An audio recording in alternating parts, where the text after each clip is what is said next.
Welcome, welcome, welcome. What's up, Hi. everybody? Welcome to the Seeing Snobs podcast. It is the 1 year anniversary. Let me fix this up so that way I can get situated, my friends. It is the 1 year anniversary of the Seeing Snobs channel. Thank you all so much for the support throughout this year. So excited. I have a very special guest host tonight.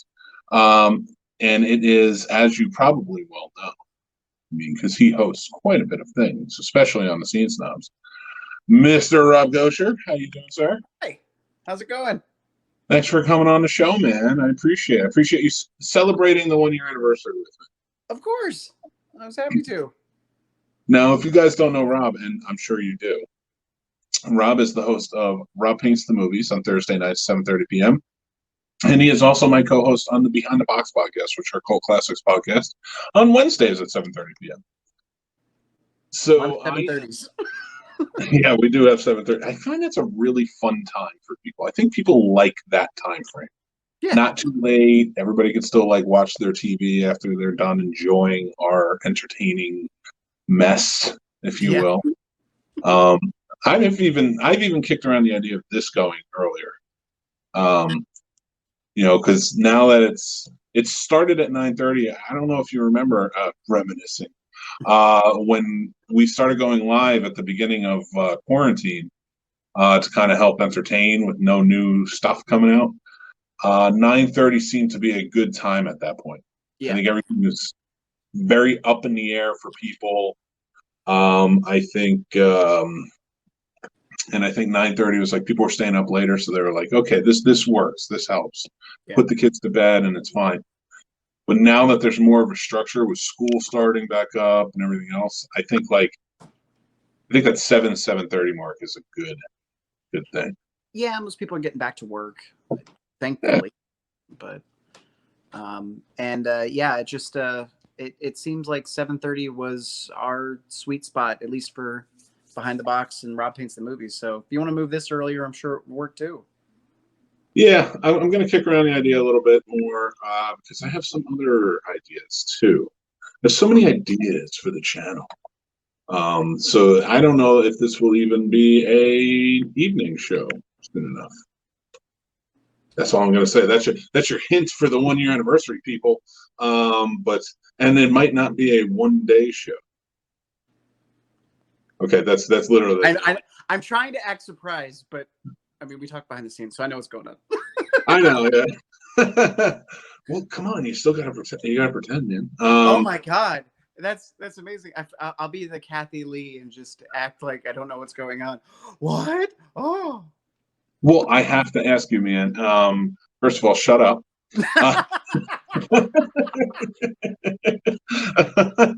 You're a Kelly Ripa if I ever saw one. No, I am definitely a Kathy Lee. I grew up on Kathy. I grew up on Regis and Kathy Lee. I don't know. I still call it that, even though it's Ryan and Kelly or Kelly and Ryan. I don't know. Yeah, it is Kelly and Ryan now. She went through some hosts, man. Michael Strahan couldn't get out of there quick enough.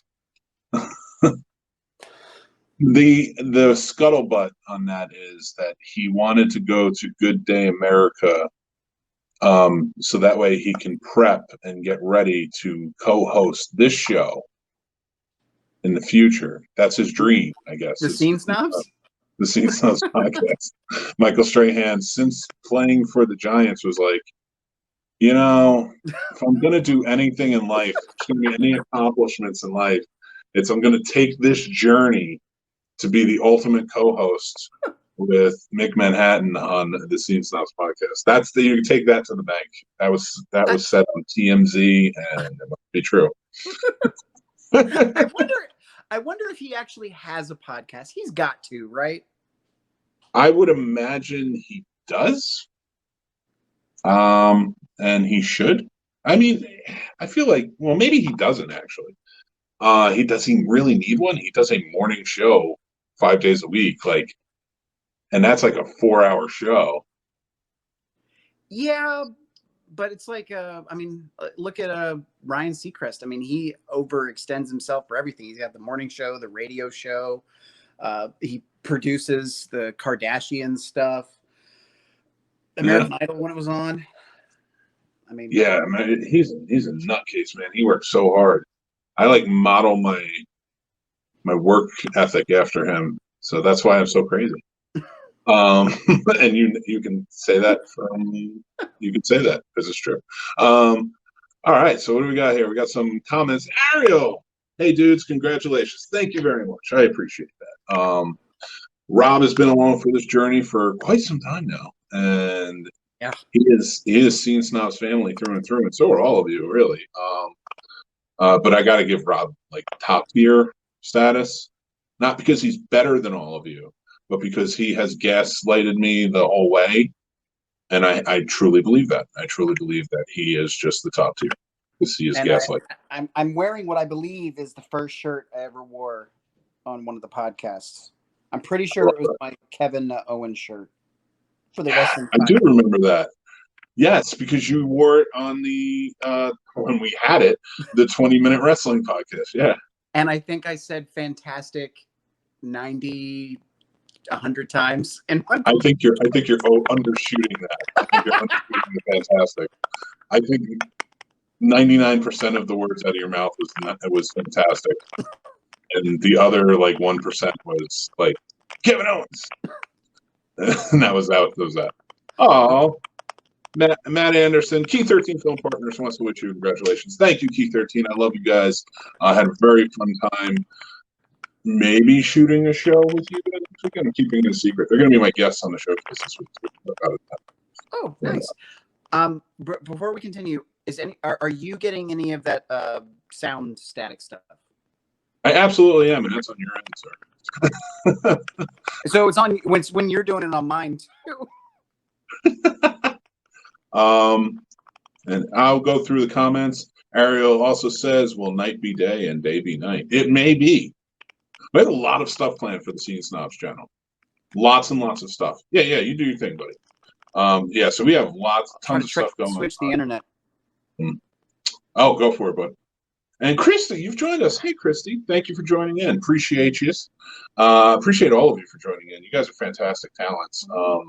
Truly amazing. I mean, I'm lucky to surround myself around so many wonderful people. Well, fortunate, I should say. You guys are just so truly amazing. And I just have such a great time with you guys. But yeah, we have some great things coming up for the Scene Snobs. So yeah, it is the 1 year anniversary. I promise we're not going to talk only 1 year anniversary. Rob and I are going to get into horror movies. We're going to get into the fun stuff. I just want to have a fun conversation with my friend tonight. And you guys join in the comments. If you have any topics you want to throw out and want to talk about, please feel free. As you can see, we have the fancy new technology digits here on the Scene Snobs, and I can pull up your comments and we can talk about them. So feel free to join in the conversation as always. Some fun things we have planned for the rest of the year. We have lots of great interviews. I mean, I am my only day off from interviews from now until the 22nd is next Tuesday. And that's because it's like a day filled with appointments I have to do. But I have shows and interviews. I am interviewing before next week's show, before next week's Behind the Box podcast. I'm interviewing CJ Graham from Friday the 13th Part 6. He played Jason. He played good Jason. Not big Jason, but the other Jason. The other Jason, your favorite Jason. And I am interviewing him like literally at 6 p.m. I'll finish my interview up and then go right into Behind the Box. That's the only time he had available. That's awesome. That movie has the best kill in the franchise. The RV. No, the RV slamming in the girl in the RV wall, and you see her face. Like, oh, that's so good. I talked to Ariel about this. There's a really cool story behind that girl. She was supposed to be either the star of this movie or the star of the movie before. I think it was the movie before, the fifth one. The girl who gets the shears in her eyes. She was like naked throughout, but she didn't want to do nudity. And when she auditioned for that, she had the role. And they told her, I just went back and rewatched it because I was talking about the Ariel documentary. And they told her that there's nudity in it the day of, and she said, "No, I'm not doing it." So they replaced her. with somebody. And then she came back for the sixth one, different director, and it was fine. And she still said no nudity, and they were completely fine with it. That's why in that scene she has a shirt on. So that's it. That's the only Friday the 13th with no nudity at all. Yep. Yeah, that's what it was. It was the fifth one that she was. You're frozen, sir, but I love you. Oh no! Hold on. At least you're frozen. I'm print screening this. Oh damn! I don't think I got. No, I got you moving. That's such a good one. So I'm still getting that sound thing though. I don't know what it is. I'm not getting in as much here. No, but so some things we have planned besides interviews and great shows planned. We have a very special guest coming up on Behind the Box, but I'm keeping that a secret. That's on the 21st, so it's going to be very cool. We're talking horror hosts. I am going to be interviewing so many fun people. And November, we're going to have a full slate of shows. We will be taking a break on the Thanksgiving weekend, of course, because it's Thanksgiving and I want everybody to spend time with their families. But I will be doing a full overnight live show by myself.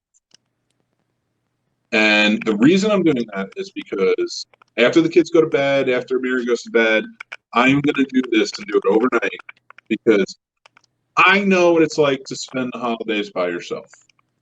And I know how hard that could be for you.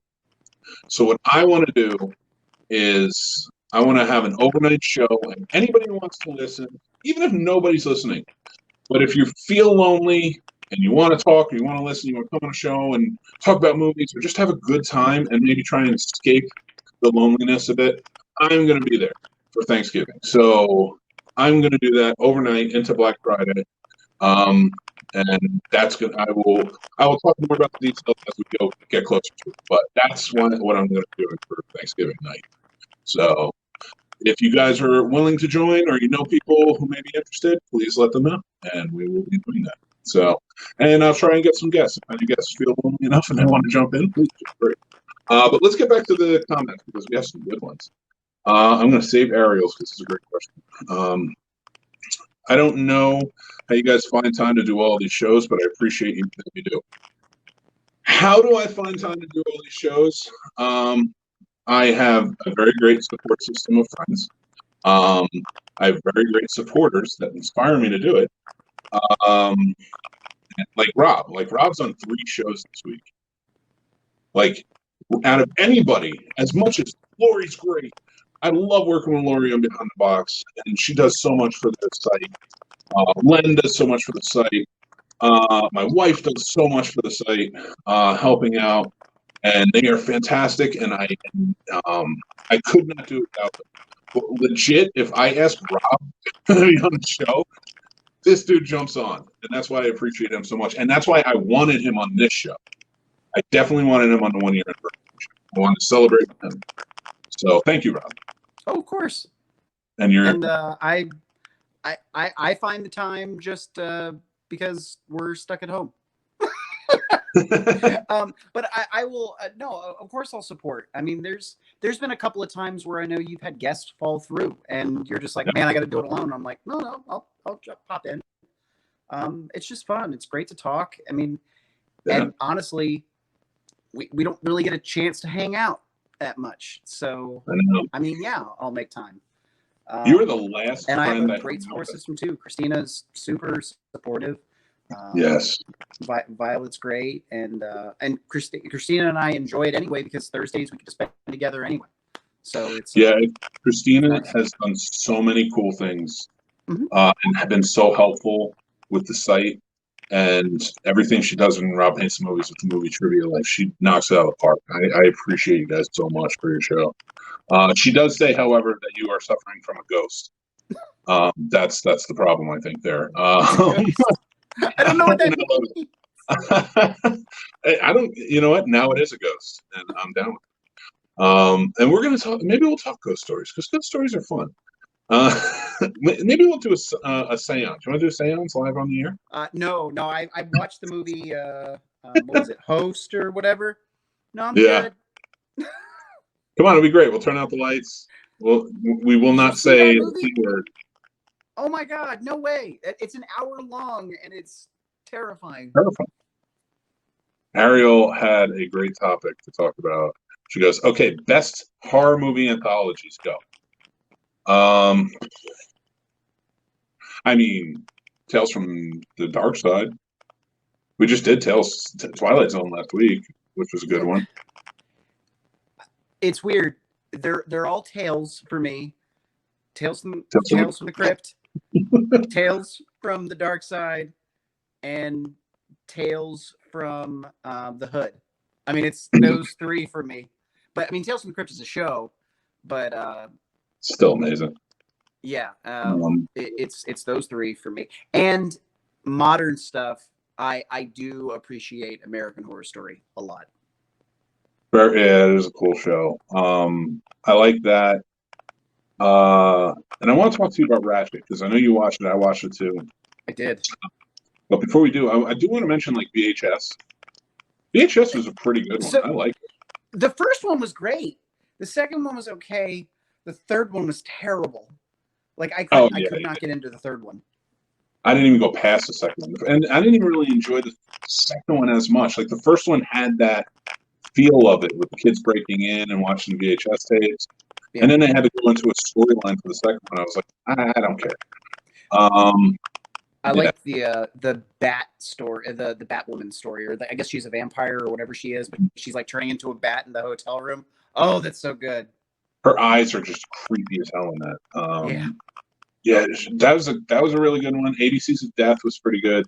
I mean, it was really just a matter of shorts, but I dug it. I thought not every one of them, but a lot of them I did. And Trick or Treat, I guess you would call a horror anthology movie. I mean, that's a good one too. Yeah, I mean you can, and it's all intertwined. Body Bags, then. Body Bags are good. Scare Packages, which we just recently saw. Yes, great choice. I really love that one. Scare Packages was great. Don't worry about the noise, Rob. Here's why. Because it's 1 year in, and we still have technical difficulties like this. So you're hearing it too. Oh my God. I wonder if the audience can hear it or if it's just us hearing it. Oh, it's definitely us because no, it's definitely everybody because I am watching the program. Oh no! So can everybody hear that? Christina says, "I'll bring the sage." Oh, that's what she thinks as it goes. All right, I'm gonna try one more thing. I'm gonna switch to one more internet, and maybe it's me. I mean, I hope it's me because I can fix it. Yeah, because every time you turn it off, it is you. It's all good though, man. No worries here. Okay, Ariel said she had her own movie, Siren. I had heard about that. I didn't see Siren. Is it good? I want to check it out. Siren. I have heard about it. I haven't seen it. And then she said, own movie for the VHS Preacher. Oh, so Siren is the VHS Preacher. So, oh, wow, okay. I want to check that out then, definitely. Because that was a creepy story. And Ariel says, yes, I can hear the ghost. All right, tell you what. If I'm going to leave the stream and come back in and see if that helps.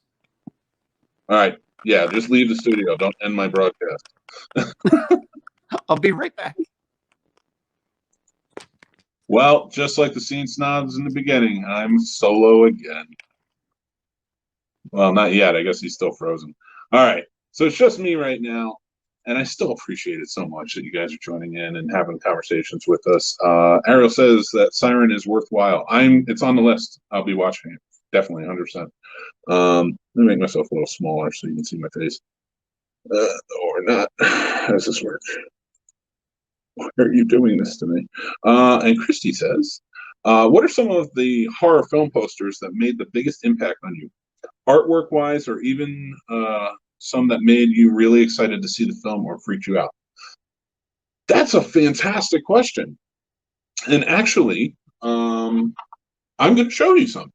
Because I do have, if you bear with me on a little movement here, my Jason Bourne movement. So this one for sure. Now listen, I'm not saying that I love the movie or anything. I will watch it because it's still Jason killing a bunch of people. This probably had the biggest impact on me as far as a horror movie poster. And I'll explain why in a second.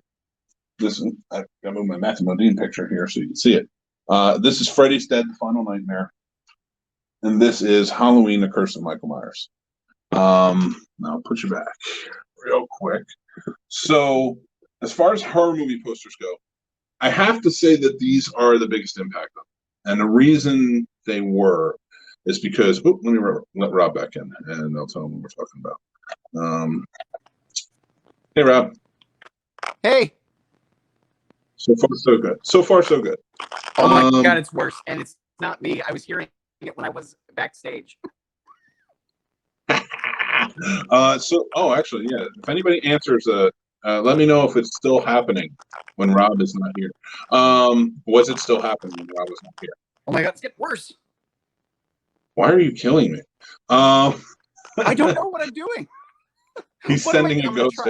I keep trying to switch to different Wi-Fi's, hoping that that'll fix it. I don't know. It's not showing up now. I think it's your. Yeah, you don't hear it? I still hear it. I don't hear it on my end. Does anybody hear it right now? Because I don't hear the sound. Oh, it's only happening for Rob, Ariel says. Okay, so as the scene snob and the guy not crackling in this video, I will continue with my explanation of why these two posters were so meaningful to me. The Jason in New York one, that was one that got taken away real quick. But I grew up in Jersey City, New Jersey, and that is literally right across the Hudson River from New York City. In fact, little known fact, the water, it's so weird, the water in the land that the Statue of Liberty is on that island belongs to Jersey City, New Jersey. It's the statue itself. It's very weird how they divided it up. That belongs to New York. It's very crazy, but that, I grew up. There's a very long main road in Jersey City called Communipal Avenue, and the Statue of Liberty Island, is considered one Communipal. Now, the reason I tell you this is because New York was like a stomping ground. Like I have friends there still. I lived there for a little while. I did a bunch of stuff. So New York has always meant something big to me. Now, getting into horror movies early, Jason was kind of a big one in the 80s. So this poster was everywhere for marketing until it was told to be taken down.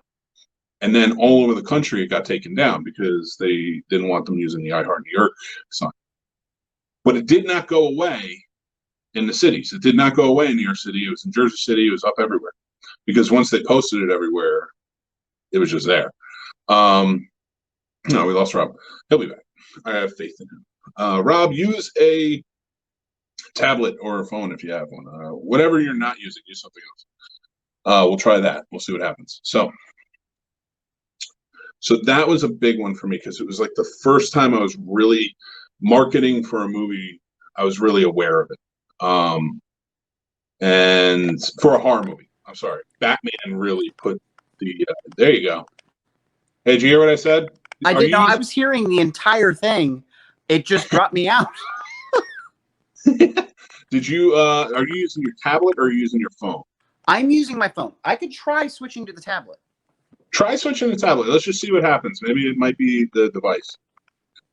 So I'm going to mute you for a sec, though. So like that was a big one for me, horror movie wise, because that to me that was almost as big as Batman marketing was in that area because Jason was so big in New Jersey. He was a household name, more so than I would say Batman at the time. But anyway, that's the one that I'd say is the biggest horror movie one, and I love it. I just love that poster. Like I said, I grew up around the I Heart New York's sign was everywhere. It was such a huge thing. So with Jason's face in it, that was a big one. Now, Freddy's Dead and Halloween: The Curse of Michael Myers, they were ones that I don't know what it was, but it was like all of the last like movies that before that kind of killed the series, the franchises, if you will, for a long time. They were the ones that the marketing really hit me with these posters and the trailers and stuff. So So I hung them up. Like, I mean, I have a lot of posters, but I wanted to make sure I got these in 11 by 17s, and just because they meant something to me. And I worked I worked as a producer for a long time, and marketing was very important to me, especially after filmmaking. I got into digital marketing, and they were kind of inspirations of like what kind of lured me into horror movies that were coming out in the theaters and how big they could be, and this, that, and the other thing. So, and just the impact, because whether you like the movies or not, they're very cool posters. They're very cool designs, which is often the case with a lot of movies. The posters will always, if the movie's terrible, the posters will always sort of just, they can always be better because like you have great artists doing them. So yeah, those are ones that really stuck out for me horror movie wise. I mean, there are a ton of ones like that I really enjoy. Of course, Halloween, the infamous Halloween with the pumpkin face and the slashing hand. I love that one. But yeah, those are the three that, like, like I said, they had the most impact on me. So, but that was a great question, Christy. Going back to horror anthologies, though, we did just talk about scare packages, which is like horror comedy, but it's really well done. If everybody hasn't checked it out, you really should. There is a movie that came out, I think it was last year or the year before, Nightmare Cinema. Anthology-esque. Definitely interesting. I suggest checking it out. But one horror show we didn't talk about, that was anthology, that I thought was really cool, was Masters of Horror. I don't know how many of you have seen it. Let me know if you did or what your favorite episodes are. That'd be really cool. I will say Masters of Horror. I love the John Carpenter ones. The Cigarette Burns was a really good one, but they were not my favorites. Man, there's so many great directors in this show. And there was another kind of a cool one that came out. It was more toned down, and it was called Fear Itself. I believe it was, and I think it was an NBC show for a little while. So that was another cool one. Oh, Ariel asks, what was your favorite segment of ABC's To Death? I will tell you this. I don't remember ABC's To Death that well. I watched it. I can remember some good ones. I can remember things about some good ones. What was the one? I'm trying to think. Hold on. Let me add Rob back. He's come. I think you just. Yep. I don't hear anything. I don't hear it either. But you're good. You're good though. The camera's terrible. Nah, you're good, man. You gotta turn your light on. Channel Zero is a good one. Ariel says Channel Zero is a good one. I'm gonna find out what letters from ABC's of Death, from the ABC's of Death, because there was one. It was like a husband and wife. And I remember them in bed at one point, but I remember it stuck out to me. I really can't figure it. Okay, I literally just watched it tonight, so I will judge you. so I will judge you. That's fair. I have not watched ABC's of Death since it came out. I should. Again, I really enjoyed the short form films in it. Christy asked, and I want to ask you, Rob. Christy asked, it's orgasm. Oh, is that the one? That was a good one, I remember. Christy asked, what are some of the horror film posters that made the biggest impact on you, artwork-wise, or even some that made you really excited to see the film or freaked you out? It's a great question. So it's weird. One of the ones that sticks out to mind, and this is actually something that Ariel and I just talked about, All the Creatures Were Stirring. I really liked the look of it. It's a little Christmas ornament with like a little creature kind of sticking out. Yeah. The only thing that I hated about that is there wasn't actually a little creature in the movie, so that bugged me. But when it comes to posters, I like the Thing poster. That's a really good one. A great one. Great one. And there's just some amazing ones. But I used to collect posters a lot. Not so much now, but I used to. I think the only poster I have is Bloody Ballet right now. which I'd won there, but yeah, I just remember that's the one that sticks out of my mind for some reason. I just love the look of it. I was telling him about the I Heart New York, Jason Takes Manhattan one, and Freddy's Dead, The Final Nightmare, and Halloween 6, and how the marketing of that really stuck out to me. I think I was just at that age. And it was just kind of like, those were the ones that really just like were there. Like, you know, I felt their impact the most, you know, and I think their posters had a lot to do with that. Yeah. And their trailers for sure, but their posters especially, because I always loved posters. I always liked the idea when you would watch a TV show in the 80s and like teenagers had cool movie posters on their wall. And I was like, why can't I have cool movie posters like that on my wall? You know, so like, I think that's why I always ran out and was like, I'm doing it. I'm going to do this. So, you know, so we're kind of going back and forth with the anthologies and the posters, but that was a good answer. Sorry, I'm trying to hold this. Keep it steady. We're going to call you Technical Difficulties Rob from now on. I mean, I don't, maybe the iPhone's just not a great thing for the stream app. I don't know, maybe.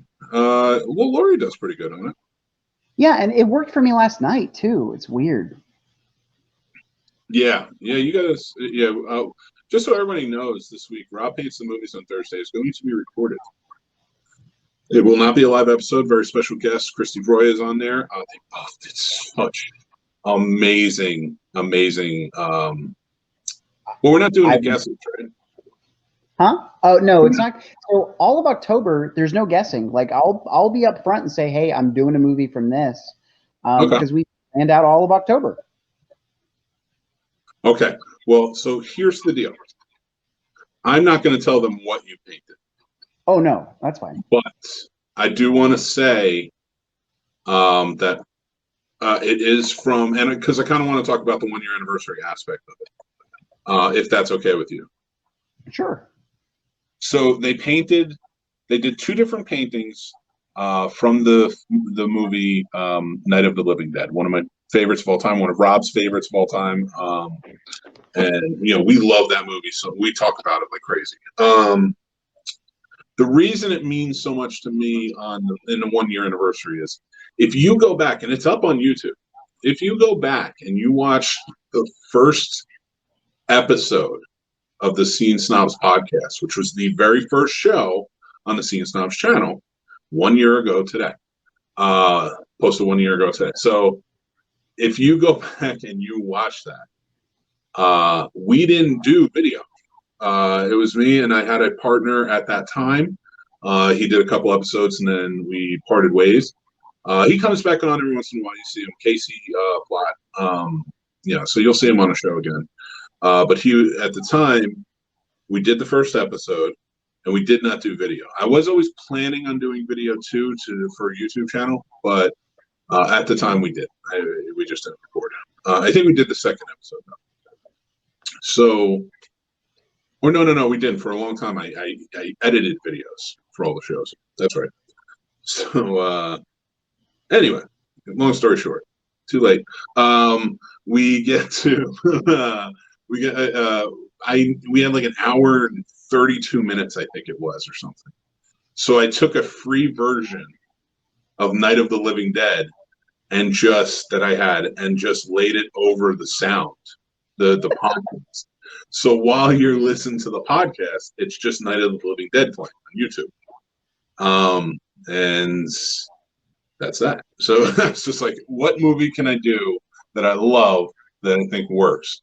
And Night of the Living Dead was it. So, and then that's why Rob very sweetly offered to paint scenes from Night of the Living Dead, he and Christy, in this episode. So it's a very touching episode. I love it.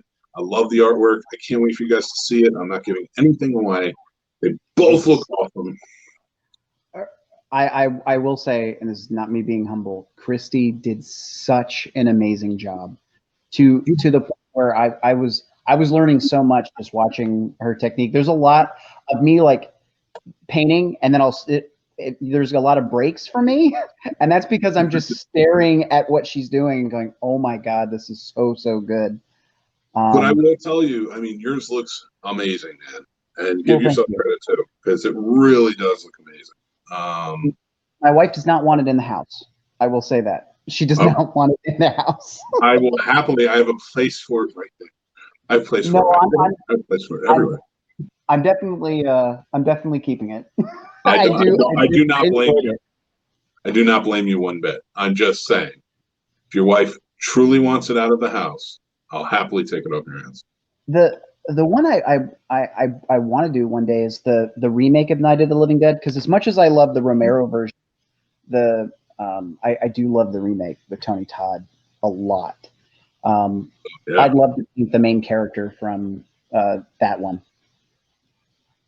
It's such an awesome. Yeah, it's such an awesome painting. But yeah, that would be a cool one. I would love to see. I don't want to give it away. I know I usually have the don't spoil it. You can spoil movies if they're older than 2 years, but a lot of people didn't see that one, so I'm gonna kind of let that one go. And I'm gonna say this: it's different than it's not very different, but there are some very different turns in that movie from the original, and it had to be. It had to be that way to make it an original. So I would love to see Ben's face in that painted. I think that would. I mean, Ben, putting both of them in there. It's just the main actor, and I don't remember. Did they ever give her a name? Or is it Barbara, right? Barbara, yeah. Yeah. They're coming to get you, Barbara. Stop it! You're ignorant. They it's her throughout the movie just saying, I think we could just walk right by them, and then she just does. Yeah. And the whole time, like, she just proves that the whole movie is futile. The whole movie.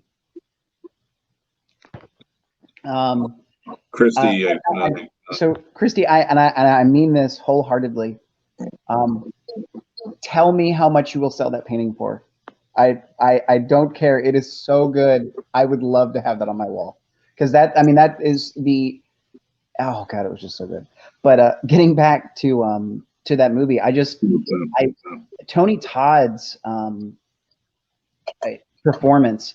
I know everyone looks at him as his quintessential hooked slasher, and I won't say his name because it's the 1 year anniversary, and I'm being nice. It's a rule. We have a rule. His performance as Ben, I think, is his best performance in a horror role. I'm counting Final Destination and all that other stuff, but the way he plays Ben is just great. When he's like just looking at Cooper and just saying the meanest thing, you can tell he just wants to kill him, but he won't. Like, it's so good. Oh, sorry, Rob. Christy said that she's going to give it to me. Oh. No, she says I will give it to you. So obviously, I couldn't tell you how much I would love to have that. You should give it to him, and then as soon as I get over there, I'll just steal it. I'll steal both the Night of the Living Dead pictures because they're both truly. I don't know if you can see it, but way in the background, right there, and where that light is, that's where Laurie's comic book is. I actually put it lit up so it gets prime real estate. I just framed yours. Oh, you framed mine? Yeah. Oh wow. Yeah, I didn't. I just put. I left it like in the bag thing for Laurie's, but framing's a good idea now that I think about it. I framed yours.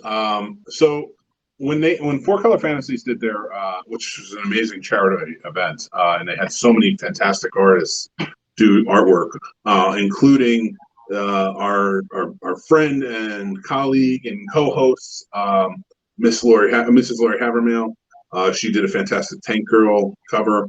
Rob did a fantastic Dark Reign Joker with the like gauntlet mask on his face and stuff. It's beautiful. And Christy did a was a ton of beautiful stuff that She I did wanted. Purple. All of this stuff. I bid on all of this stuff. One I really want to get for my wife that I just outside of my grasp because I did not bid on it when I needed it was a Wonder Woman painted like window. Like it was almost like a glass. I remember that one. Yeah. And it was like a Wonder Woman with her fist up and the bracelets, and she painted it. It was lovely. I kept bidding on it, and then like the last 2 days or something, I forgot to do it or something like that, and I missed out on it, and I was so bummed. But it was truly beautiful. Ariel says, "I know Christy is ridiculously talented. She absolutely is. Fantastic artist." She prefaced it with "laugh out loud," which means Latin teachers ought to love it. I was a Latin student, teachers, not a teacher. I just got it as I said it. I'm a simple man. I'd sing the song, but I don't own the rights. The only thing I can get is Night of the Living Dead. The only thing I can afford What is else is public domain? There's got to be other movies, right? Tons. I actually had an idea, and I'll say it on here because it'll be recorded, and then nobody can steal it. Actually, plenty of people can steal it. I wanted to do a horror host show, kind of in the vein of Svengoolie or Monster Vision and stuff, called the Monster Diner, where the setting is like a diner where monsters hang out, and it'd just be a bunch of people in costume, and then there would be like three main monsters, and they would host the show. The main host would be like an adventurer type, almost like an Indiana Jones type, Sure. hanging out with the monsters that he's met along the way.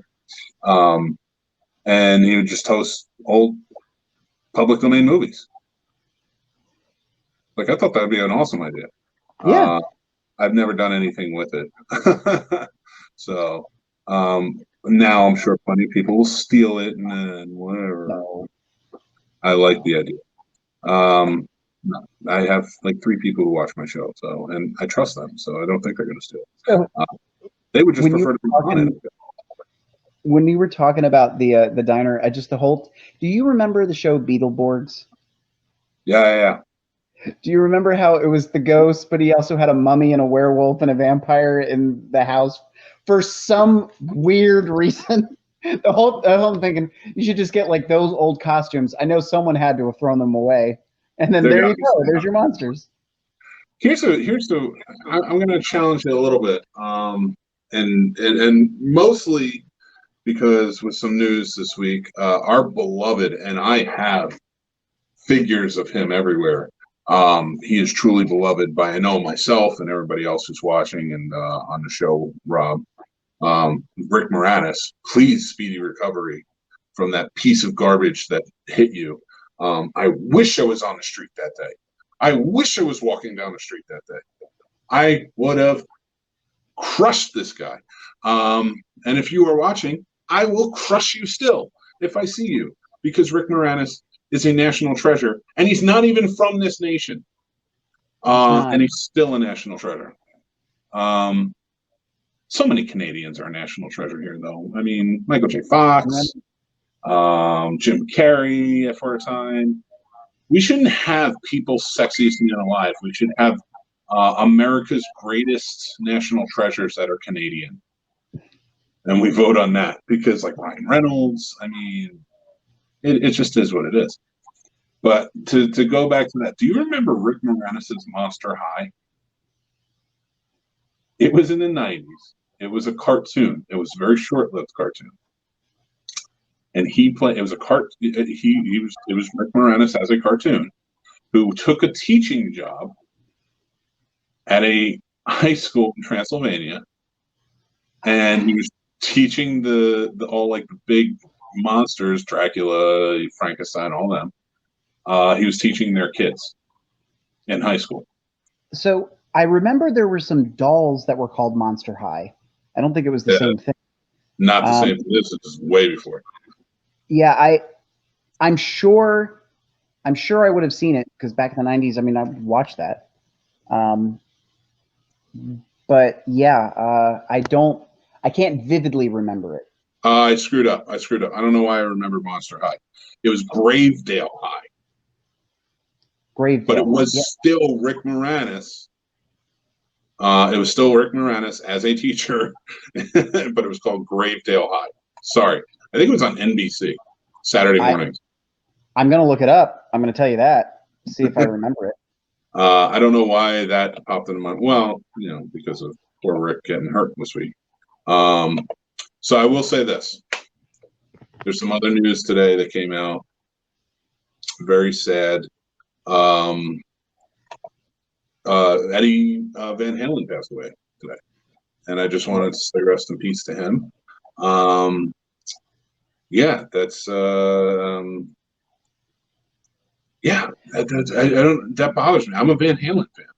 I'm a Van Halen through. Like, I liked Van Halen all the way through. Are you a bigger fan of the David Lee Roth years or the Sammy Hagar years? I loved Van Hagar. I did, because I love Hagar, but I love Hagar on its own mostly. But yeah, I mean, David Lee Roth, as much of a showman as he wasn't the better singer, but he brought like a spark to Van Halen that was just like paramount. Like it just brought. I think it. I would be bold enough to say that they brought hair metal to a new level. If that makes sense. No, So yeah, that just, I don't know. I just I mean, we've lost a lot of people in 2020. So many people. So many of the wrong people. That's all I'm gonna say. I mean, we say that every year. Like, there was those 3 years that we lost one of the members of the Golden Girls every single year, and we were terrified we were going to lose Betty White the next one. But yeah, I definitely feel like in 2020 we've just lost some amazing talents that it's just awful. Some of them to COVID and a lot of them to cancer. Just sad. Sad. Another big loss today was Johnny Nash, just saying "I Can See Clearly Now," which is one of my favorite songs. I didn't hear about that. Yeah, he passed away. He was 80. I don't know what he passed away from. I didn't read the article, but I saw all over that he passed away as well. And it's sad, man. It really is. Yeah. I don't know. It's kind of crazy. Yes, but we are on our 1 year anniversary, so rest in peace to them. But we appreciate you coming back. I want to kind of uplift a little bit. So Rob, before we talk about some of our favorite things, I want to get you've been on since March, man. I think March 4th was our first show. No, it was definitely so. Our first show together would have had to have been before February. Really? I think so. When was the wrestling? The first week was John Carp. Oh no. Yes. You were on. I meant like as a bona fide, like you were a co-host. Gotcha. Yes, I think you're right. Yes, you were guest on the show actually a few times before that, because you were on the 20-Minute Wrestling Podcast either 2 or 3 times before that. And I often forget the 20-Minute Wrestling Podcast exists. I know it's so bad, but I ruined that for you because we would just start talking and it would never be a 20-minute podcast. It would be an hour-and-a-half long podcast. It was, oh man, yeah, it really was. It was fun though. I mean, I enjoyed doing it, and if wrestling wasn't going in the way that it was, I would, let's keep going. But I don't know. Len and I have talked about maybe doing a sports show though, so we've been kicking around that idea. I know he really wants to do one, so maybe we will. You'll never talk about the foosball. Talk about the foosball. The fantasy foosball. Which I'm doing terrible in this year. We started, I really think it was March 4th. I was going to go back and look. And the reason I say that, no, I'm going the wrong way. So, it's so funny. Yes, it was March 4th because it was that Wednesday because that Tuesday they showed The Thing. And you went and I didn't because I had one of Tommy's basketball games I had to coach. So we did John Carpenter Appreciation Week on the Scene Snobs that week. And our first episode of Behind the Box was just you and I at the time. Look how much we've grown even on Behind the Box, just Behind the Box. We did that first episode and it was all John Carpenter. And you revealed that you don't like Halloween or The Fog. I don't. I immediately regretted the decision of letting you be on the show. It was so much funny. It is amazing to me how many people we lose, like how it shows you up like top there. Like we had like 5 or 6 viewers and then we went down to 1. But you know what? It's 1 year. We can talk about whatever we want. I don't care. So we did that. So a little bit of reminiscing. So you've been on the show. You've been on the Scene Snobs as a host the longest. Just in length, and that's about it. That's all I was gonna say. So thanks. Yeah. Well, I mean, Mary, I think. Besides you, Mary's been on way longer running podcasts, right?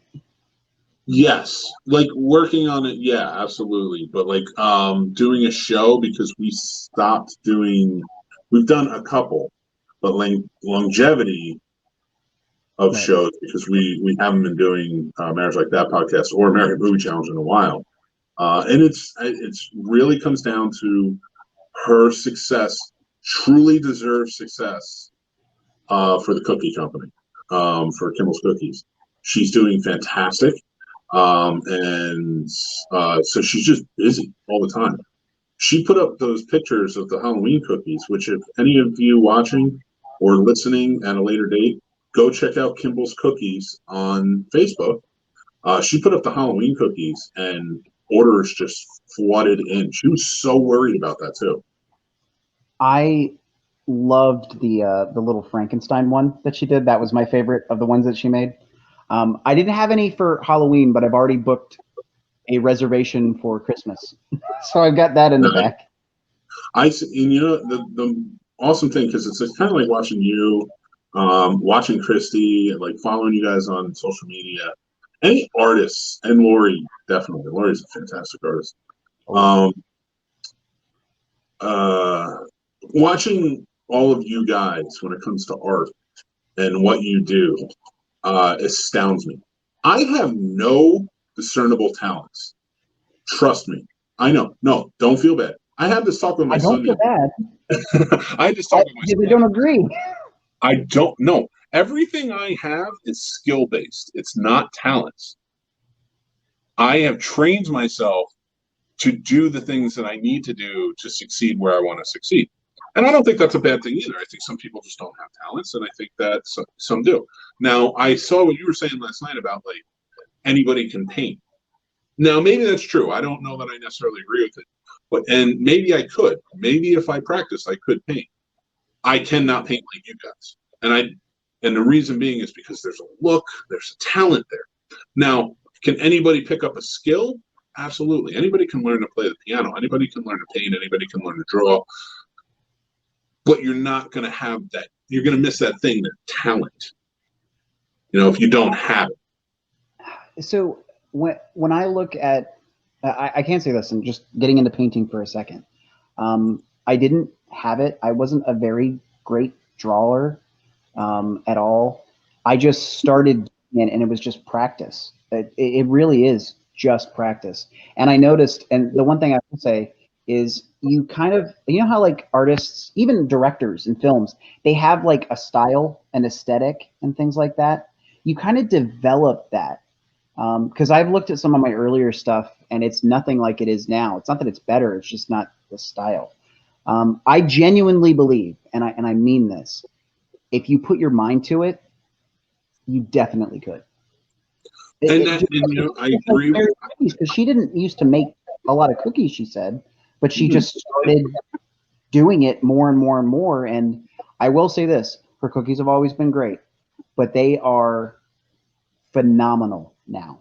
What she's But that's doing. why I give Mary a lot of credit. Here's the thing: I think that was her talent.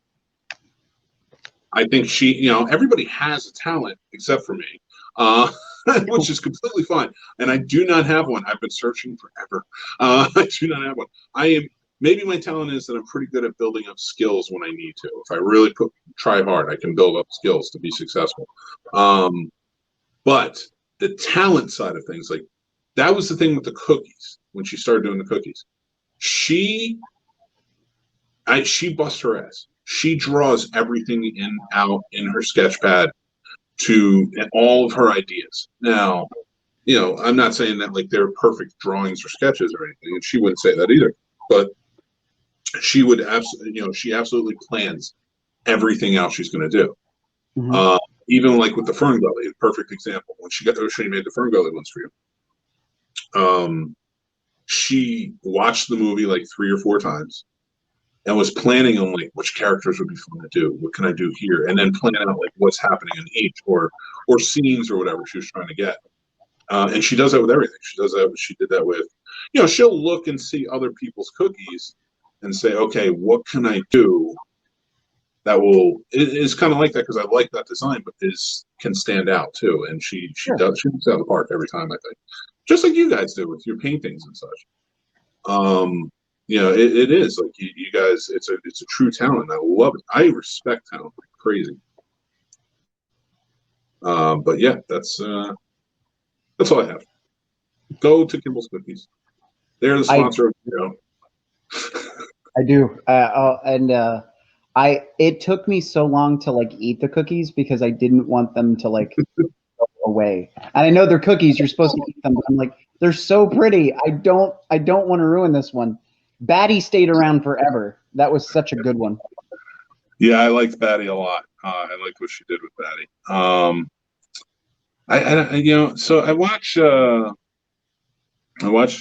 so many artists do this stuff. It's so crazy to me.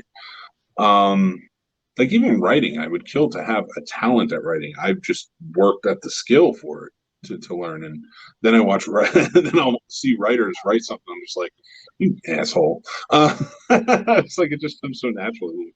But it's crazy. I have such an insane respect for her talent.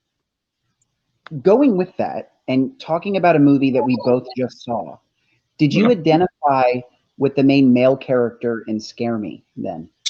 No. In the beginning part, not the end part. That's not what I meant. No. I identified with her. Okay. Everything she was saying from a writer's standpoint in that movie, she was right. She's like, that's what writers do. They observe people, they write notes. Some people may not, you may be in a room filled with people and like you're looking around and you're thinking about things and you're thinking about who the different types of peoples are, and you want different personalities in your stories. And that's how you're going to know different personalities. Like, I used to sit down in like cafes and stuff and just listen to people. Just listen to people talk, and I would just write down ideas.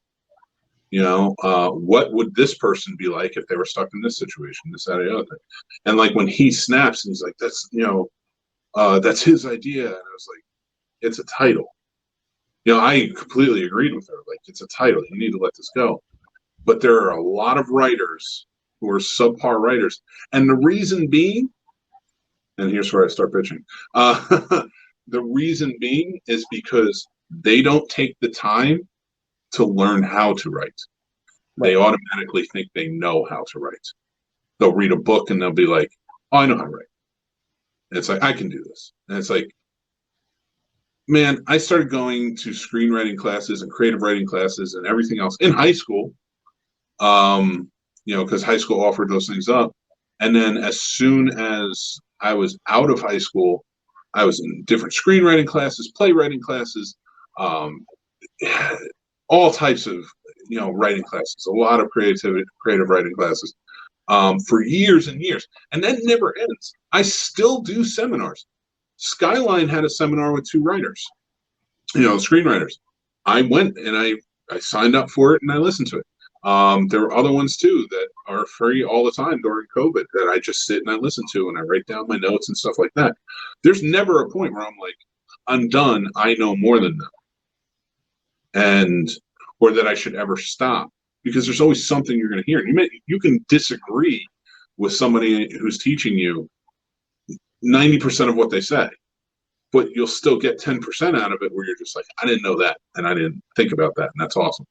And that's why I just like I agreed with her. Like at first, I thought the story was going someplace different. I thought they really got me with a lot of things. I thought it was going to be her. That's how she became successful. She had she had the tangibles of a good writer in the movie. She represented a good writer well, and he represented somebody who could write well. Like he had some tangibles, but they really showed him for not having a creative minded writer. Because like, yes, he to me it was almost like fan fiction versus real fiction. Like he was the classic fan fiction writer, and he wanted to be that. The only thing that I didn't like about her character was that it didn't seem like she was trying to help him and add suggestions. It was just pointing out the problems initially. It was like, oh, here's a problem, and not like, hey, maybe you could try this instead. No, it was just here's a problem, here's a problem, here's a problem. And professionally, I hate people like that. No, but here's the thing. I liked her by the end. I will tell you, writers in a room together, that's how it is. Because other writers don't want to hear, well, maybe if you think about it, like they want the problems pointed out. Well, how are you going to fix this? Because she was guiding him too. It was actually very good. That's why as it went on, I was like, okay, she's not stealing ideas. In the beginning, I thought she was coming over to steal ideas because of the way they kind of played it. And then as she was going on and she was guiding him, like, well, what happens next? Okay, well, what's this werewolf doing? You know, and then like when she would go, she's like, I have every detail down. And I'm coming up with every detail as I go. But she was taking it from personal experience. He was not. He was just like, there's a werewolf and he does this and he attacks the mom. And she's like, well, no, think about the details. Explain it. How does it sound in the room? How does this? That is, if you're a writer, you should be appreciating other writers doing that for you. Not belittling you, but pointing out like, no, well, what does it sound like in the room? What does it smell like? Was it, you know, it may be a book, but we can still, you want to be as descriptive as possible. And so that's why I thought it was a good representation. It's actually funny you mentioned that because I was going to write a review on the movie. And I still am. But I need to rewatch it. This is not many times has that happened to me where I need, before I'm willing to write a review, I need to rewatch a movie. And that just means that I liked it even more. There's something there that I may have missed that made me really love the movie. I just, like in my mind right now, I really liked it. Mm-hmm. But wanting to go back so soon after and rewatch it, I know there's something in there that'll make me love it. Yeah. No, it was an interesting one. And I knew that guy from College Humor stuff. Like, so I've known him as a comedian. He's actually a really, really talented voice artist. So when I saw him, I was like, oh, this is going to be funny. And it was a little bit, but not really. Like he plays a hard dude. He wrote and directed that. Oh, that's really cool. Yeah. So I was looking it all up, and he did a great job with it. And I liked how, as they were going on, what she was doing was working. Because he was becoming more descriptive without needing her to nudge him. Right. And then I think, you know, but he's a crazy human being. And they set it up pretty well. Like I said, I need to rewatch it. Because there is something in there that's going to make me love it, but I need to kind of remember it for myself, I guess. That makes sense. No, it does. I was actually thinking about a different movie that you love that I don't like. I was thinking about Mandy today. Which one? Mandy. Oh yeah. So here's the thing. I feel like I'm not a part of the cool kids because that movie doesn't work for me. You know what I mean? Like everybody that I know in Winchester loves that movie As with they a should. passion. I don't know where it lost me, and I was really trying to think about it. Like, why can't I be totally all in on the Cheddar Goblin? Why can't I, like that stuff? And I was really thinking, and let me just ask you this: did I get it right? That movie's not very fun. Not fun at all. I think that's my problem. With movies in general, when you really like looking at the movies that I say I didn't really enjoy, there's not fun in there. Like we talked about Blade Runner. Yeah. Not a lot of fun in that movie. Very serious, well done. Not saying that. I think I just like fun stuff. And There's nothing wrong with it.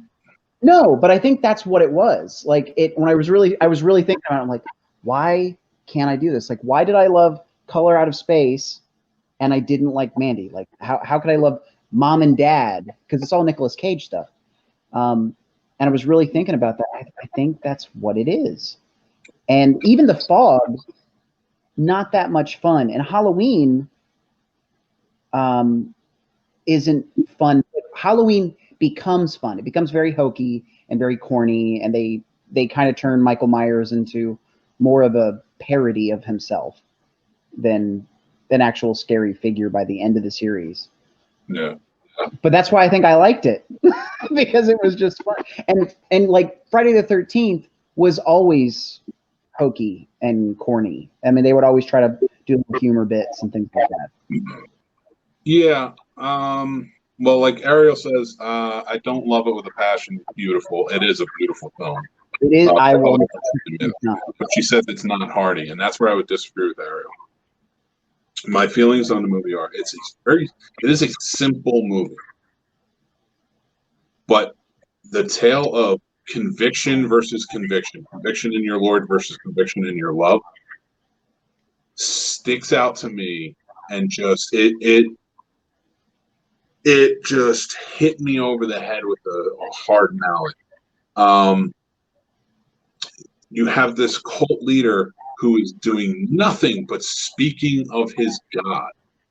And now everyone should be in on his God. It's all about conviction for him. Everything, there should be nothing but conviction from his followers for him and conviction for God. And then you have this simple man who just, the only thing he lives for is his wife, is Mandy. Yep. And when she is violently ripped from him, you see that conviction come out. Like, I am going to punish you for what you did. You took the only thing, so I'm going to take everything from you. And nothing can stop him. They throw everything at him, and nothing can stop him. Even in the end, when it's conviction staring conviction down, and he turns around and says, "Oh, what do you want me to do?" And he offers to suck his dick, which a lot of people would look at that line and be like, "Oh, come on, this is stupid." But it's literally a man begging for his life, giving up every sense of conviction in his life to what do you call it? Man who will not waver, will not bend. This man is dead, and he's going to burn his church to the ground. Something about that stuck with me so hard, because it's true. Like, if something happened to my family, I am going to burn through everybody and everything to make sure that they die. And I understand that feeling. So when I watch this movie, I'm like, yeah, I get it. But Brian Patrick says, and Skyline Indie Film Fest says, no interest in Mandy. Well, I feel like you're missing out, sir. It was my favorite movie of 2018. I do think it was pretty, and I'm not doing that. I'm like, I'm not pretending it's not. I can see the positives of it. I didn't have fun watching it, and I guess that's it. You know, for me, it's like, and this is an extreme example. Schindler's List, an amazing film, incredibly well acted. I will watch it one time, and I have, and I will never watch it again. And that's fair. Yeah. And it's not a movie. It's just. Nope. Ariel's correct. The soundtrack and cinematography do make it a serious play serious. That is absolutely true. It's fantastic cinematography and soundtrack. And then she goes, when you have a chainsaw massacre at the end, it feels off. I feel like you needed that level of violence though, because that was the level of violence they were throwing at him. So he needed to match or be greater in his level of violence. It almost. I feel like they got inspiration. I know this seems like a stretch, but just hear me out. They almost got some inspiration from The Running Man, in that it was the main guy who everyone loved, and he was throwing like these different types of killers at Nicolas Cage. One of them, like the chainsaws and things like that, and he just wouldn't stop and wouldn't stop and wouldn't stop. That's the feeling I got towards the end of the movie. Like, not in a hokey way, but just like, it was kind of like that. I also got a hobo with a shotgun feel to it as well, like that end scene. It's funny. That's a fun movie. It's a sad movie, but that's a fun movie at times. Like, I hate Hobo with a Shotgun. Oh, I hate that movie. In every aspect of that movie, I feel is, and I'm not against violent movies. Mandy is perfect testament, but that is a movie that lacks every aspect of a story. I think it's charming. I don't know. When I first saw it, I was with you. And it's fine. I don't care if people like it. I've always hated that movie. In fact, if you go back and read my review of that movie, it is scathing. I hated that movie. And I've tried it again.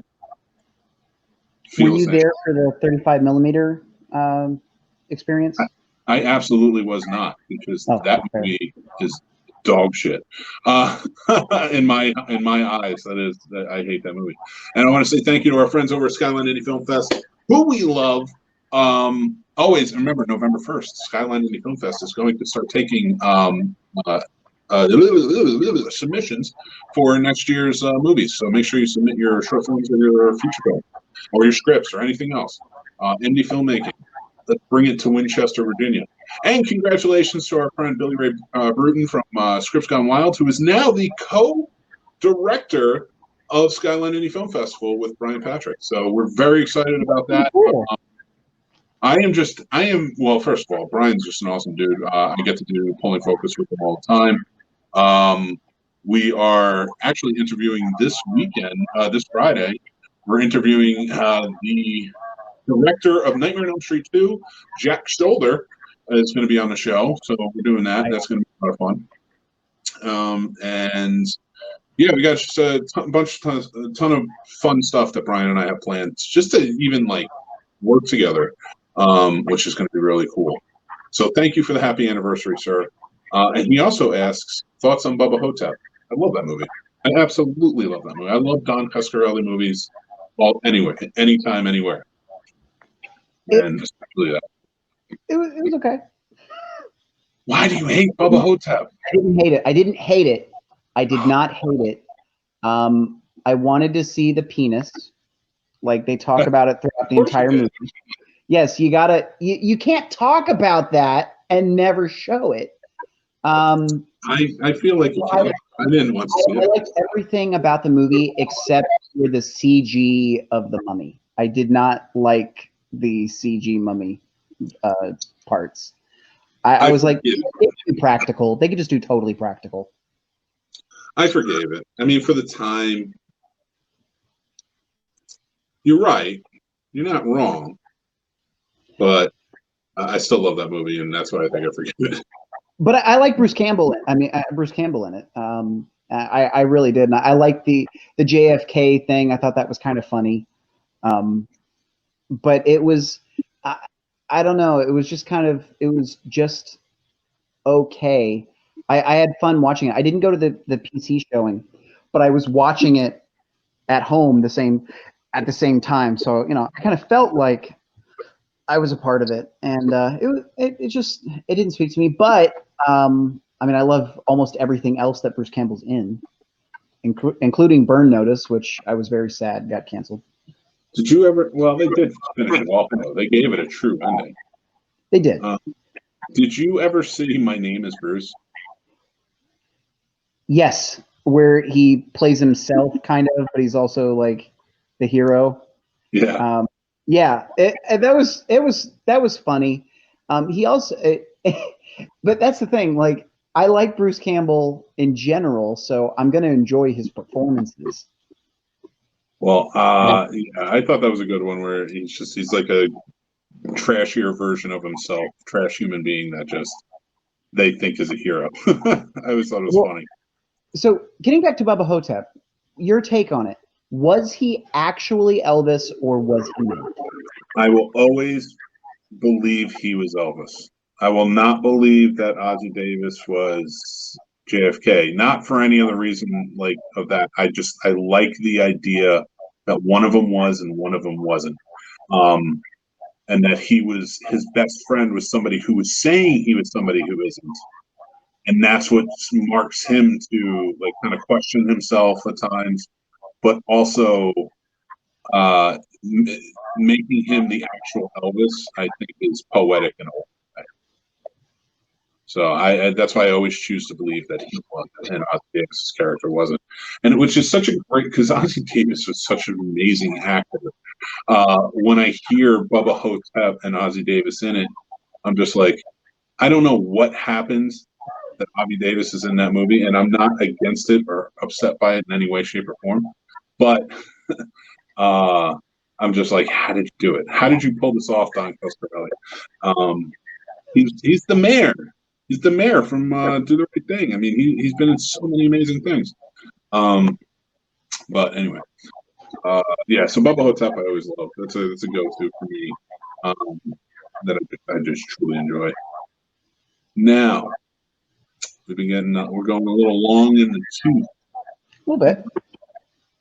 Which I don't mind. We're having a good time. And I just want to send out a thank you to everybody who's watching tonight and who has been supporting us for the whole year. It has been truly amazing. One thing I do want to talk about, because Rob and I are going to be back tomorrow night live at 7:30 p.m. with a little show we like to call Behind the Box. Now, we are talking creatures of the night. We're talking vampires, werewolves, witches, ghosts. Those entities, if you will, those monsters, another thing we can say, that constantly show up in the horror genre. And we want to talk about why they keep showing up in the horror genre. What is it that we love about them that we, in an overall theme? And we're going to get into the nitty-gritty of some of our favorite movies in there, too. But our movie staff pick came from me last week, and that was Blood-Sucking Bastards. So if you don't know how it works on Behind the Box podcast, we pick a movie. One of us picks a movie to watch, and then we take that week. We call them staff picks, and we take that week and we watch the movie, and then we analyze that movie at the end of every Behind the Box show. So we'll do our general talk, our main topic, and then we analyze last week's movie. So Blood-Sucking Bastards, which is available on Amazon Prime, is the movie. I have a personal connection to it because I work with an improv group when I lived in Los Angeles called Dr. God. Truly outstandingly hilarious group that I'm thankful every day I know these guys. And they were the ones that made this movie. I was unfortunately out of Los Angeles at the time, but they were very cool about it. I was in constant contact with them when it happened. So I have some fun stories from it. But I love this movie. I love them in it. They're the stars. And it's a great time. So we will talk about that tomorrow. So make sure you are watching Behind the Box tomorrow, 7:30 p.m. We'll be live on the Scene Snobs YouTube channel, Behind the Box Facebook page, and the Scene Snobs Facebook page. You can watch it and comment along, of course. Now, we did record this week's Rob Paints the Movies with special guest Christy Broy. Rob and Christina did a great job. The movie trivia was fantastic. They painted paintings, 2 different paintings from the movie Night of the Living Dead in honor of our 1-year anniversary here at the Snobs channel. So make sure that will be up, and you can watch that. I will be at a movie that night, so it will be up a little bit earlier than normal time. I'll probably be up around 6 o'clock. Oh, are you going to be at the same one I'm at? I 100% am going to be at this movie, and that's why I'm saving it. I'm just going to say, watch the showcase 9 p.m. live on Friday night. I have the Key 13 guys there. We're going to talk about their show Terribly Awful, which I'm a guest on this season, and I'm very excited about that. So they will be on the show at 9 p.m. Now, getting back to one of my favorite movies of all time that Rob is finally going to see for the first time on Thursday. The Last Dragon. Barry Gordy's The Last Dragon. So I'm not just going to see it. Violet's going to see it too because she's never seen a kung fu film before. Nice. So It's a good one. That I'm gonna take her to it. I don't know if there's sex scenes in it, so I'll have to cover her eyes if there are. But yeah, I am looking forward to it. Specifically because Faye built up one of her favorite villains being Sho'nuff, and I'd never heard of this person before. And I looked him up, and I'm like, oh my god, why does he have glowing red hands? I have to know why. The same reason that Bruce Leroy has glowing yellow hands. I got to find out, and I really want to see it. So I'm excited. I'm really excited. Skyline Indie Film Fest says Bruce Leroy for life. Absolutely. He is the chosen one. Dude, it is such... I love this movie. So there's a streaming service called Pluto TV. If anybody doesn't know about it, it's a really awesome free streaming service that has tons of channels. And one day, hopefully you'll see the C-Snobs channel on there. But they have this cult films channel. And they show awesome stuff all the time, 24/7. And they've been showing The Last Dragon a lot lately. And I watched it like 4 times last month. And I'm still going to see it this month. So that tells you how much I love that movie. Really am looking forward to it. Don't go in there thinking you're going to get this movie that's so truly amazing. Like it's a truly taken serious movie. Like there's a lot of parody in it. I saw what the main villain looks like. I'm going into it assuming there's going to be some humor. I mean, he's definitely an over-the-top character. 100%, but he works perfectly. He's such a great villain in it. He's an evil villain in it. So he looks ridiculous, but he looks ridiculous in a way that you would see in the old school kung fu movies. No, he definitely. I mean, he doesn't seem out of place. I wasn't going in expecting the Street Fighter. I was not going in expecting that. No, not at all. That was an experience. I'll say that. Saying that for the first time. I think if you just open your mind to it, I think you will truly enjoy it. Am I about to start the reactor? Open your mind, Quaid. Fair. I'm excited.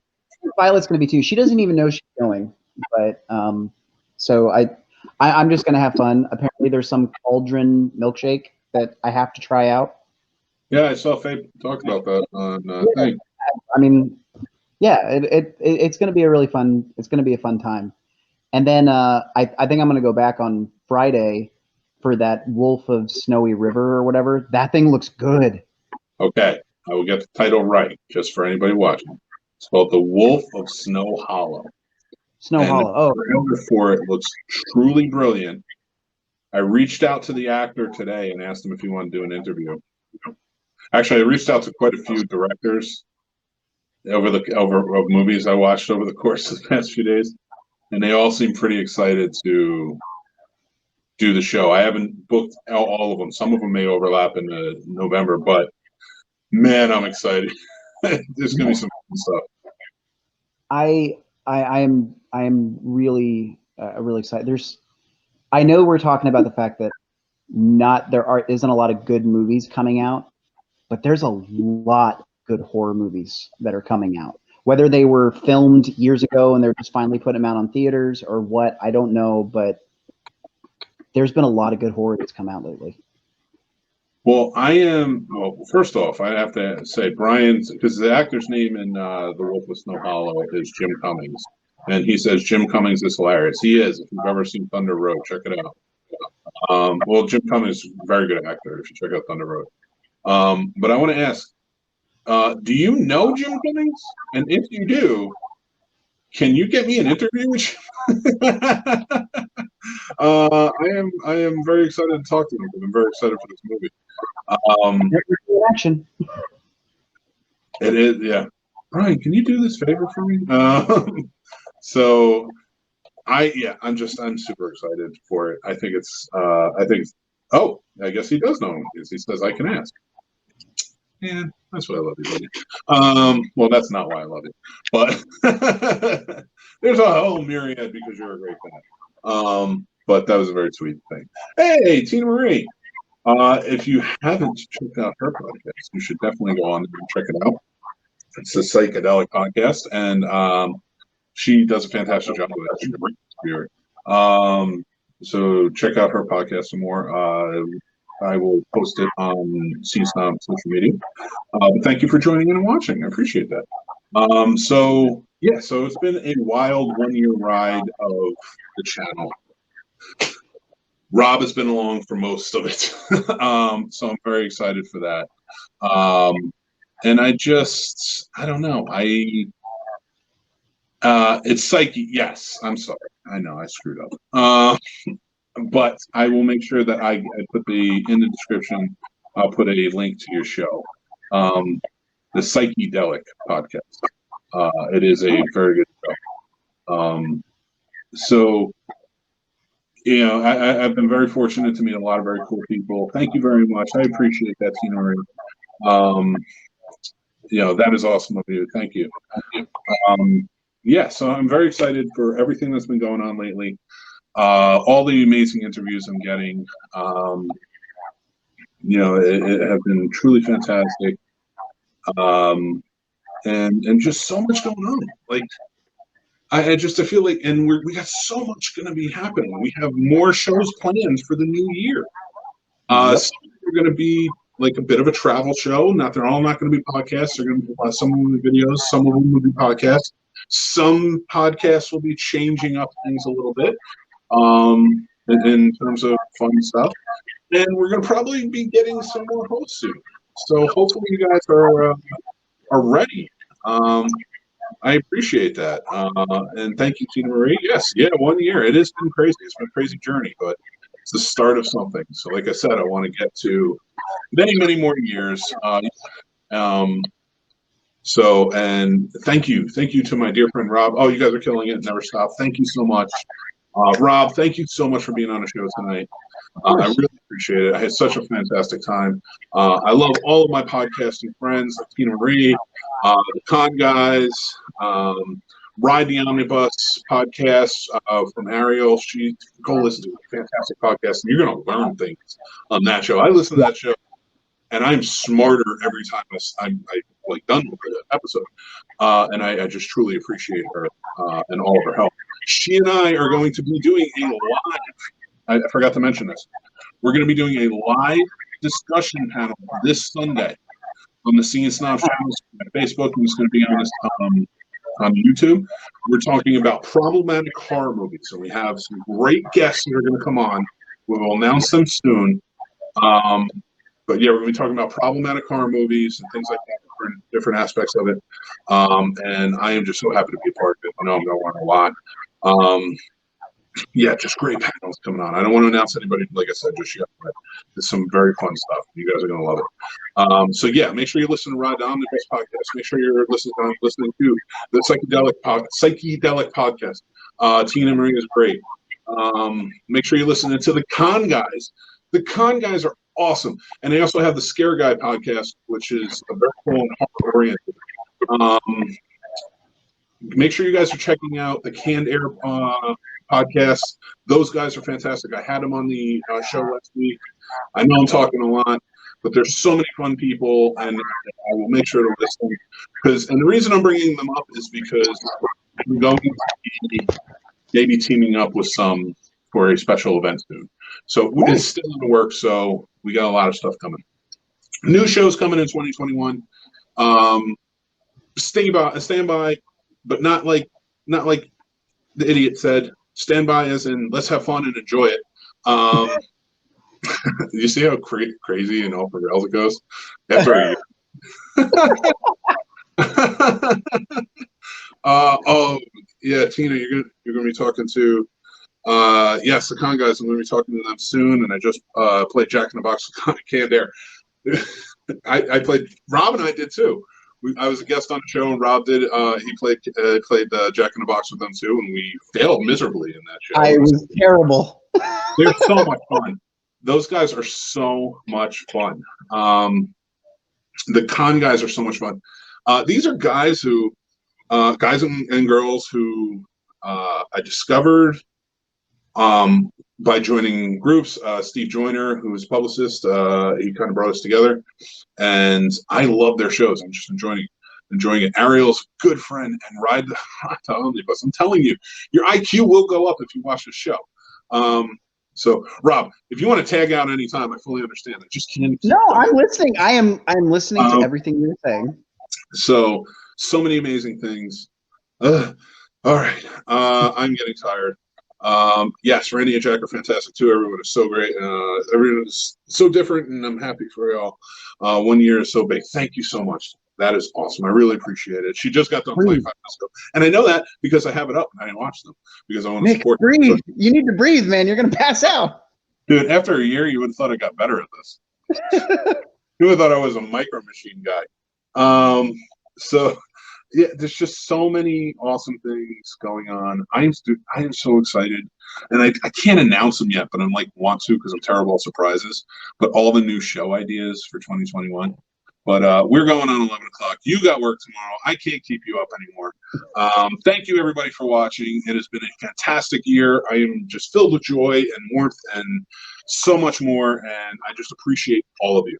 So until next time, we're going to go. I'm going to play out my wonderful Mutant Fam, which is a collaborative that I belong to, and make sure you check out on Twitter, #MutantHalloween. It is a 24-hour marathon going on Halloween. There's so much stuff that I am hosting, as well as the rest of my Mutant Fam. So I will be hosting Fright Night that night as part of their 24-hour marathon. More details on that coming soon if you guys are interested. I am no Jim Carrey. I'm going to get us off. I'm going to play some commercials. Thank you all for joining, and I will talk to you guys soon. Take care. Night, everybody.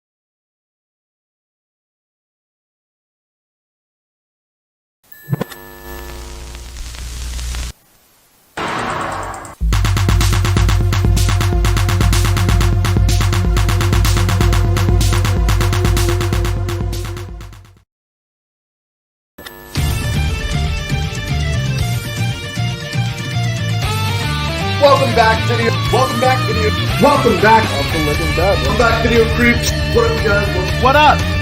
Welcome to my channel, Video Creep. Make sure you hit subscribe. We're going to go over this one time and one time only. Hey everybody, have you heard the news? Joe Bob is back in town. Joe Bob is back in town.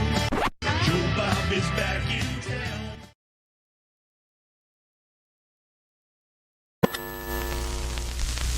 Hello, internet fans. Do you want to learn about horror movies that you never knew existed?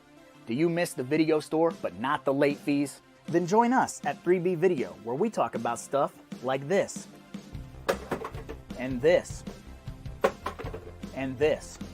If you'll excuse me, I've got some videotapes to return. You like Huey Lewis in the news?